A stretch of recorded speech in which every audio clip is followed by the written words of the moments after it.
Nama saya Sangwanasa, kelas 9, dan saya akan menjelaskan tentang olahraga bola basket. Jadi yang pertama, basket ini adalah olahraga bola besar, dan basket ini dimainkan dengan dua tim berlawanan, dan satu tim ini memiliki 5 anggota. Dan objektif kedua tim ini adalah untuk memasukkan bola basket ke dalam ring lawan sebanyak mungkin sebelum waktu habis. Jadi basket ini awalnya diciptakan oleh seorang guru olahraga berasal dari Kanada yang bernama James Naismith.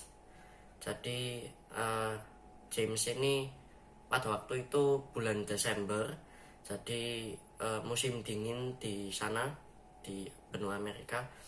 Dan dia ini mau membuat permainan yang bisa dimainkan murid-muridnya di dalam ruangan, karena pada saat itu musim dingin, jadi tentu saja tidak bisa di outdoor.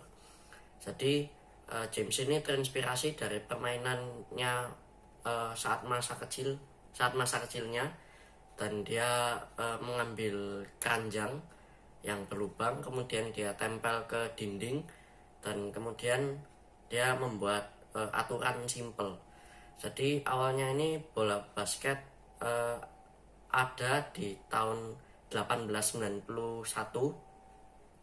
pada bulan Desember, dan pertandingan yang resmi pertama kali itu ada di tanggal 20 Januari 1892. Jadi sudah berhenti tahun. Dan kemudian permainan basket yang pertama, yang awal-awal itu peraturannya masih belum jelas dan belum banyak. Jadi awalnya itu satu regu atau satu tim memiliki 9 pemain langsung di lapangan, tapi sekarang menjadi 5. Dan dulu juga bola basket ini permainannya tidak di dribble, jadi hanya dibawa, dan cara mengoper ya dilempar, tidak bisa di dribble. Itu peraturan awal-awalnya. Dan kemudian organisasi internasional basket adalah FIBA, yang berkepanjangan Federation International Basketball atau Federation International de Basketball. Nah, kemudian bagaimana bola basket bisa sampai ke Indonesia?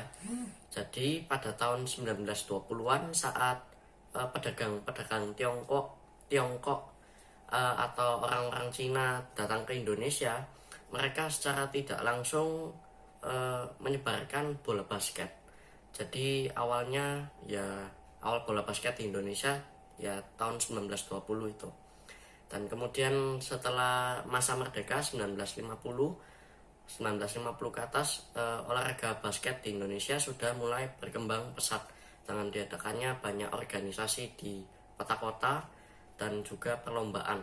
Salah satu kota yang memiliki organisasi dan perlombaan basket yaitu adalah Kota Bandung. Nah, kemudian bagaimana cara memenangkan permainan basket atau aturan basket? Jadi untuk memenangkan peraturan basket, yaitu kita harus memasukkan bola ke dalam ring sebanyak mungkin.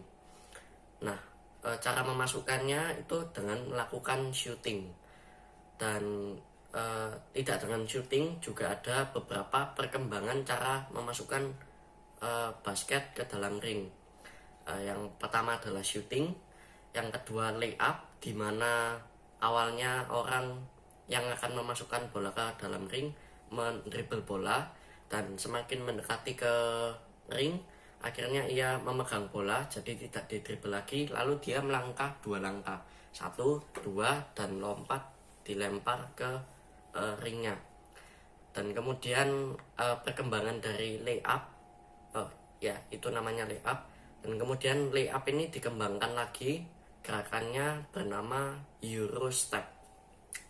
Eurostep ini sama dengan layup. Awalnya pemain mendribble bola, kemudian saat mendekati di bawah, tapi bedanya Eurostep ini ada pemain lawan yang menjaga ringnya, dan kemudian kita melangkah tergantung kita mendribble dari mana dulu.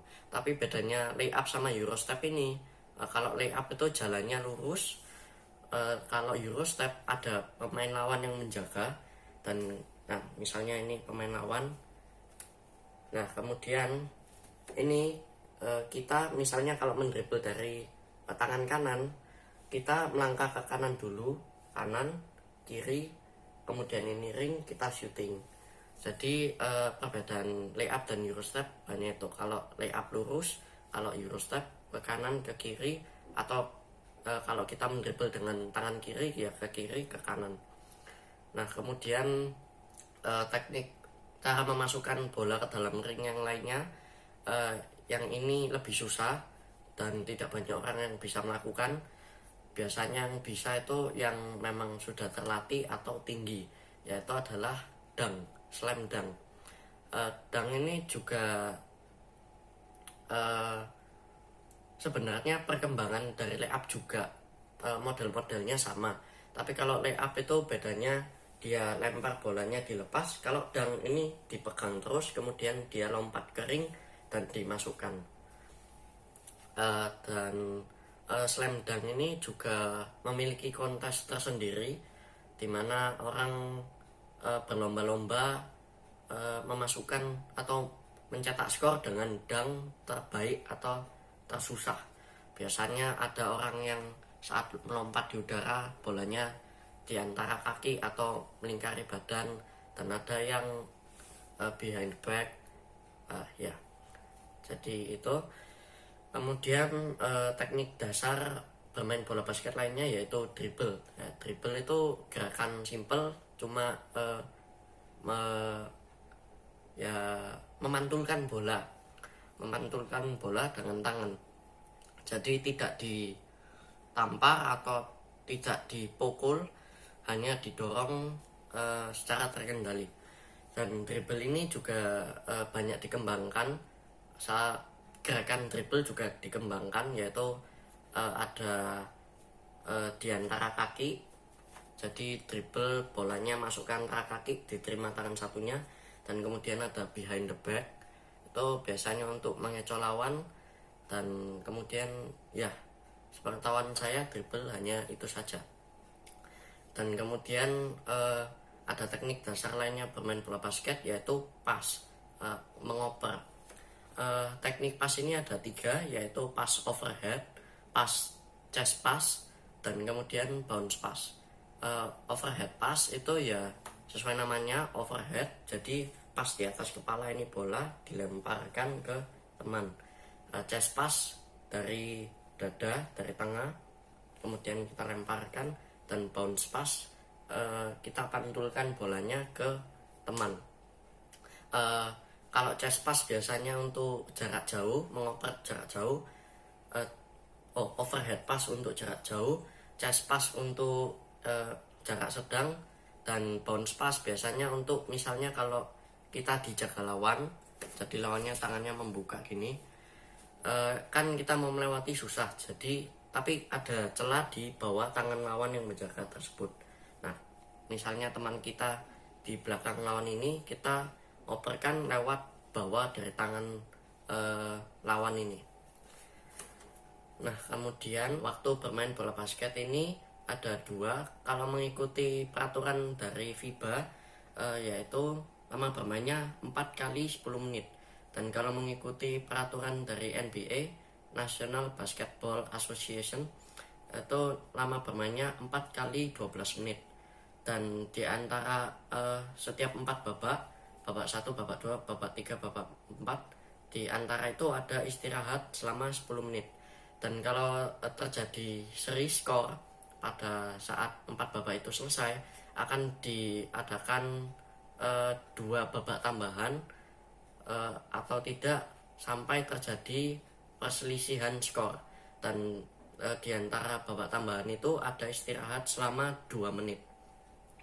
Nah kemudian satu regu basket memiliki 10 pemain, 5 pemain aktif yang masuk ke lapangan, dan 5 sebagai pemain cadangan yang menunggu untuk menggantikan pemain aktif yang di lapangan.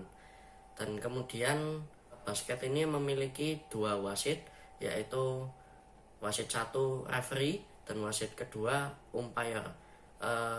Referee wasit referee bertindak sebagai yang aktif. Jadi yang biasanya jalan-jalan di pinggir lapangan itu adalah referee, dan umpire itu adalah yang mencatat skor atau mencatat waktu. Dan kemudian di situasi tertentu, di permainan tertentu kadang juga menggunakan 3 wasit, yaitu 1 referee dan 2 umpire.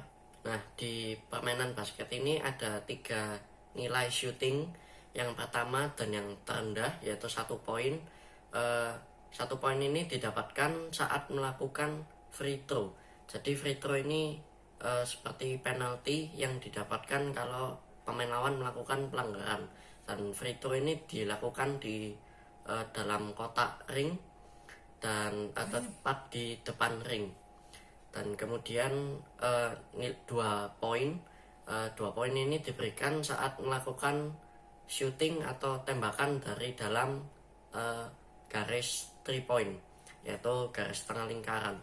Dan yang terakhir 3 poin, 3 poin ini diberikan saat melakukan shooting di luar garis 3 point atau garis tengah lingkaran itu.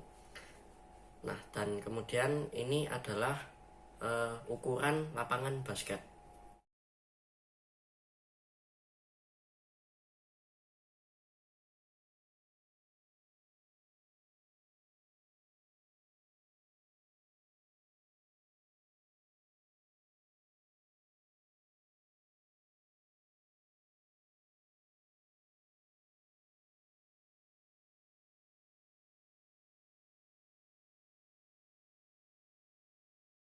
Nah, di permainan basket ini juga terdapat pelanggaran, dan pelanggaran yang dasar-dasar yaitu adalah jika kita membawa bola, jadi tidak di dribble dan membawanya lebih dari 2 langkah. Jadi misalnya lay up 1, 2, kita lupa dan melangkah 1 kali lagi 3, itu termasuk pelanggaran.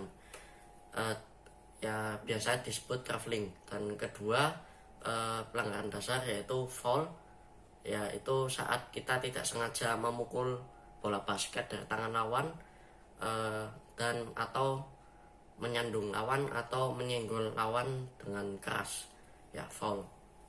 Nah, jadi sebagai kesimpulan, ya cara bermain basket ini kita harus mendribble bola saat membawanya, dan untuk memenangkan ya kita harus men-shooting bola ke dalam ring sebanyak mungkin. Nah, jadi sekian penjelasan dari saya mengenai olahraga basket. Sekian dan terima kasih.